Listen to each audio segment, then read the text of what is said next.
Selamat pagi pemirsa, selama 30 menit ke depan Anda akan bersama saya Rizkia Karna membahas tentang berita yang aktual dan terpercaya. Komisi 3 negara telah tiba di Indonesia pada tanggal 27 Oktober 1947 lalu dan segera melakukan kontak dengan Indonesia maupun Belanda. Namun, Indonesia dan Belanda tidak mau mengadakan pertemuan di wilayah yang dikuasai oleh salah satu pihak.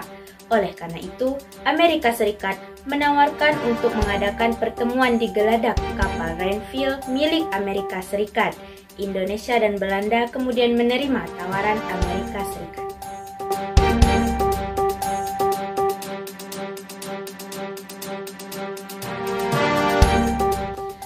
Perundingan Renville secara resmi dimulai pada tanggal 8 Desember 1947 di kapal Renville yang sudah berlabuh di pelabuhan Tanjung Priok.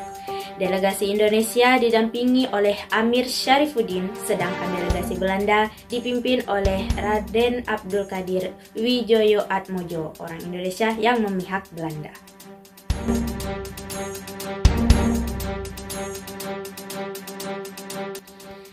Dengan berbagai pertimbangan, akhirnya Indonesia menyetujui isi perundingan Renville yang terdiri atas 3 hal. Persetujuan tentang gencatan senjata yang antara lain diterimanya garis demarkasi Van Mook, 10 pasal, dasar-dasar politik Renville yang berisi tentang kesediaan kedua pihak untuk menyelesaikan pertikaiannya dengan cara damai, 12 pasal, 6 pasal tambahan dari KTN yang berisi antara lain tentang kedaulatan Indonesia yang berada di tangan Belanda selama masa peralihan sampai penyerahan kedaulatan, 6 pasal. Sebagai konsekuensi ditandatanganinya perjanjian Renville, wilayah RI semakin sempit dikarenakan diterimanya garis demarkasi Van Mook.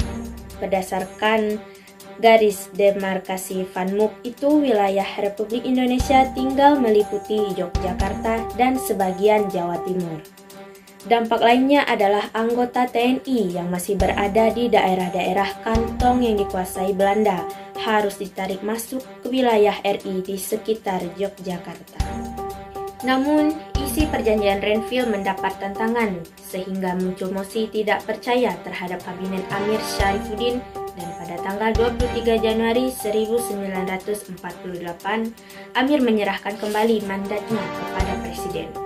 Dengan demikian, perjanjian Renville menimbulkan permasalahan baru, yaitu pembentukan pemerintahan peralihan yang tidak sesuai dengan yang terdapat dalam perjanjian Linggarjati.